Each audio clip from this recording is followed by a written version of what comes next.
विद्यार्थियों, सुप्रभात। आप सभी का देवरिया सीनियर सेकेंडरी स्कूल के ऑनलाइन कक्षा में स्वागत है। विद्यार्थियों, पिछले व्याख्यान में हम सभी ने कबीर की 3 साखियों का अध्ययन किया, उसका वाचन और उसकी व्याख्या के बारे में हम सभी ने पढ़ा। आज हम सभी कबीर की जो शेष साखियां पढ़ने के लिए और रह गई थी, उसमें से आज हम 2 साखियों का अध्ययन करेंगे। पहली साखी पखा पखी के कारणे सब जग रहा गुलाम। पखा पखी के कारणे सब जग रहा गुलाम। निरपख होई के हरि भजे सोई संत सुजान। एक बार फिर इसका वाचन करते हैं। पखा पखी के कारणे सब जग रहा गुलाम। निरपख होई के हरि भजे सोई संत सुजान। जो दूसरी साखी और है 5वीं। हिंदू मुआ राम कही मुसलमान खुदाई। कह कबीर सो जीवता जो दुह के निकट न जाए। हिंदू मुआ राम कही मुसलमान खुदाई। कह कबीर सो जीवता जो दुह के निकट न जाए। यहाँ जो चौथी साखी है, इस साखी में कबीरदास जी कहते हैं कि मनुष्य सांसारिक बंधनों में पड़ करके ईश्वर की भक्ति को भूल बैठा है। यहाँ पखा पखी का मतलब है पक्ष और विपक्ष, भेदभाव में। सब जग रहा गुलाम। जग का अर्थ है संसार, गुलाम मतलब भूल बैठा। कारण शब्द का अर्थ है कारण, वजह से। तो यहाँ कबीरदास जी कहते हैं कि मनुष्य जो है संसार के बंधनों में पड़ करके ईश्वर की भक्ति को, जो उसका इष्ट है, उस इष्ट की भक्ति करना वो भूल बैठा है। कबीरदास जी कहते हैं कि पक्ष और विपक्ष में पड़ करके मनुष्य को अपने इष्ट की भक्ति से रहित नहीं होना चाहिए। अपने ईश्वर की भक्ति को भूलना नहीं चाहिए। निष्पक्ष भाव से, सच्चे मन से जो व्यक्ति ईश्वर की भक्ति करता है, भजय शब्द का अर्थ है, हरि शब्द का अर्थ है ईश्वर, और भजय का अर्थ है स्मरण करना, ध्यान करना, याद करना। सुजान का मतलब है चतुर। संत का अर्थ है भक्त। सोई मतलब वही।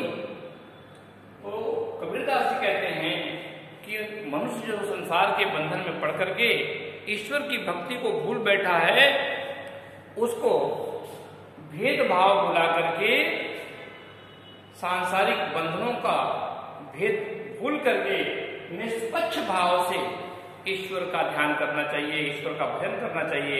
वही सच्चा संत है। इस तरह से कबीरदास जी ने इस साखी में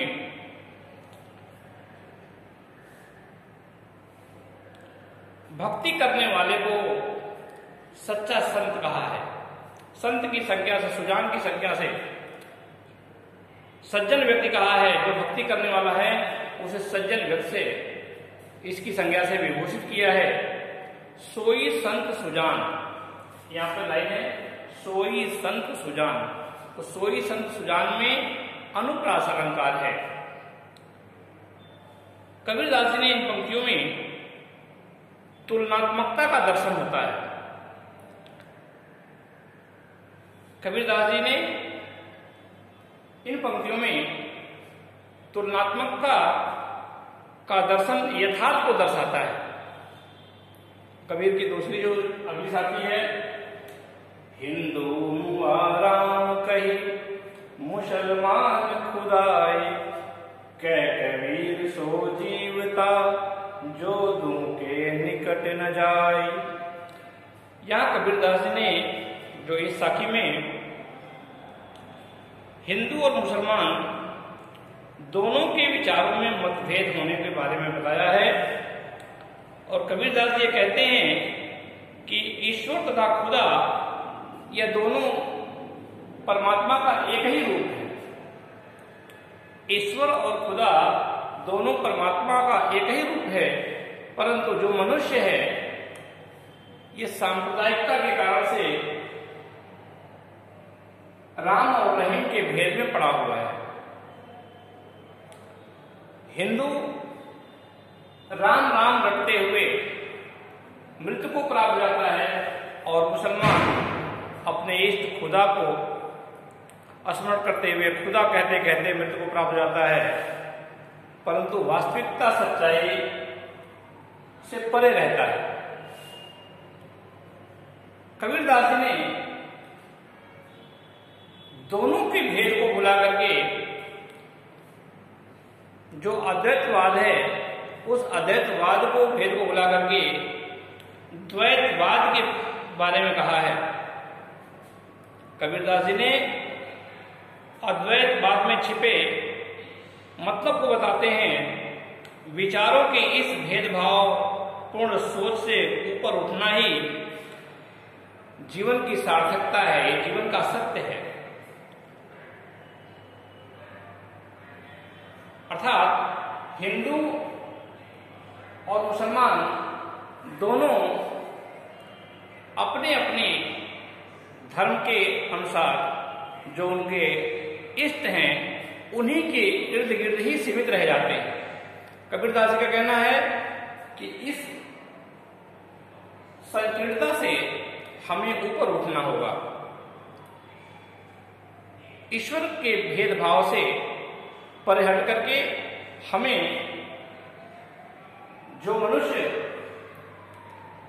इस ईश्वर खुदा और राम रहीम के भेद में न पढ़ करके एक ईश्वर की प्रार्थना करता है, निर्गुण ब्रह्म की उपासना करता है, उसके जीवन की वही सार्थकता है।